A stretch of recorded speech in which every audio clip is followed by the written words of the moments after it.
আসসালামু আলাইকুম। জানিয়ে দেব এই মুহূর্তে হাতে পাওয়া সর্বশেষ ভয়ঙ্কর কিছু আন্তর্জাতিক আপডেট বাংলা সংবাদ। শুরুতেই থাকছে সংবাদ শিরোনাম।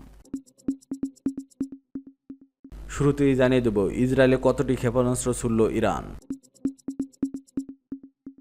এরপর রয়েছে ইসরায়েলে পঞ্চম ধাপে ক্ষেপণাস্ত্র হামলা চালায় ইরান। এখন শুনছিলেন সংবাদ শিরোনাম, এবার বিস্তারিত। প্রিয় দর্শক, আপনি যদি এই চ্যানেলে নতুন হয়ে থাকেন, ভিডিওটি দেখতে দেখতে চ্যানেলটি সাবস্ক্রাইব করে আমাদের সাথেই থাকুন।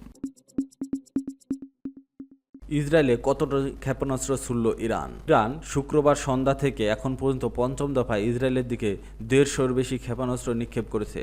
আন্তর্জাতিক ও ইরানি গণমাধ্যমের বরাতে তথ্য জানিয়েছে জেরুজালেম পোস্ট ও রয়টার্স। শনিবার সকালে পঞ্চম দফায় আবারও ক্ষেপণাস্ত্র ড্রোন হামলা চালায় ইরান। এরই মধ্যে ইসরায়েলি বিমান বাহিনী অনেকগুলো ড্রোন ও ক্ষেপণাস্ত্রকে আকাশপথে ভূপাতিত করেছে। ইরানের ছোড়া বেশ কয়েকটি কেন্দ্রীয় ও উত্তরাঞ্চল সহ গাজা ও পশ্চিম তীর পর্যন্ত পৌঁছেছে। এর আগে ইরান 4 দফা ক্ষেপণাস্ত্র হামলা চালায় ইসরায়েল। এসব হামলায় অন্তত 4 জন নিহত হয়েছেন এবং 70 জনেরও বেশি আহত হয়েছেন।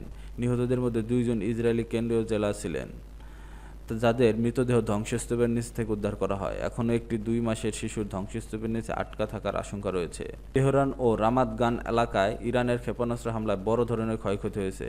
এছাড়া শনিবার সকালে ইসরায়েলের উত্তরাঞ্চলে কিরিয়াত সমনা, মেতুল্লাহ ও গাজার রকেট হামলার সতর্কতা সাইরেন বেজেছে। তবে এ বিষয়ে এখনও ইসরায়েলি সেনাবাহিনীর পক্ষ থেকে বিস্তারিত কিছু জানানো হয়নি। এদিকে ইসরায়েলের হামলার পর তেহরানের মেহরাবাদ বিমানবন্দরে আগুন ধরে যায়। ইরানি সংবাদ মাধ্যম ফার্স নিউজ এজেন্সির দাবি, 2টি ক্ষেপণাস্ত্র বিমানবন্দরে আঘাত হানে। তেহরানে বিস্ফোরণের শব্দও শোনা যায়। ইসরায়েলে পঞ্চম ধাপে ক্ষেপণাস্ত্র হামলা চালালো ইরান। ইসরায়েলের দিকে পঞ্চম ধাপে শনিবার সকাল ক্ষেপণাস্ত্র হামলা চালিয়েছে ইরান। ইরানি গণমাধ্যম বরাতে এ খবর জানিয়েছে আন্তর্জাতিক সংবাদ মাধ্যমগুলো। এরই মধ্যে ইসরায়েলি বিমান বাহিনী ডেড সি ও পশ্চিম তীরের পশ্চিমাঞ্চলে ইরান থেকে ছোড়া ড্রোনগুলো ভূপাতিত করেছে। ওই এলাকার সতর্কতা সাইরেনও বেজে ওঠে। খবর জেরুজালেম পোস্টের। ইসরায়েলি সামরিক বাহিনী এক বিবৃতিতে বলা হয়েছে, প্রয়োজনীয় জায়গায় হামলা ও প্রতিরোধ চালিয়ে যাচ্ছি, যাতে হুমকি দূর করা যায়। এর আগে ইরান 4 দফা ক্ষেপণাস্ত্র হামলা চালায় ইসরায়েলে।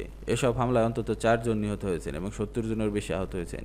নিহতদের মধ্যে 2 জন ইসরায়েলের কেন্দ্রীয় জেলার ছিলেন, যাদের মৃতদেহ ধ্বংসস্তূপের নিচ থেকে উদ্ধার করা হয়। এখনও একটি 2 মাসের শিশু ধ্বংসস্তূপের নিচে আটকা পড়ে আছে। তেহরান ও রামাত গান এলাকায় ইরানের ক্ষেপণাস্ত্র হামলায় বড় ধরনের ক্ষয়ক্ষতি হয়েছে। এছাড়া শনিবার সকালে ইসরায়েলের উত্তরাঞ্চলে কিরিয়াত সমনা, মেতুল্লাহ ও গাজার রকেট হামলার সতর্কতা সাইরেন বেজে ওঠে। তবে এ বিষয়ে এখনও ইসরায়েলি সেনাবাহিনীর পক্ষ থেকে বিস্তারিত কিছু জানানো হয়নি। এদিকে ইসরায়েলি হামলার পর তেহরানের মেহরাবাদ বিমানবন্দরে আগুন ধরে যায়। ইরানি সংবাদ মাধ্যম ফার্স নিউজ এজেন্সির দাবি, 2টি ক্ষেপণাস্ত্র বিমানবন্দরে আঘাত হানে।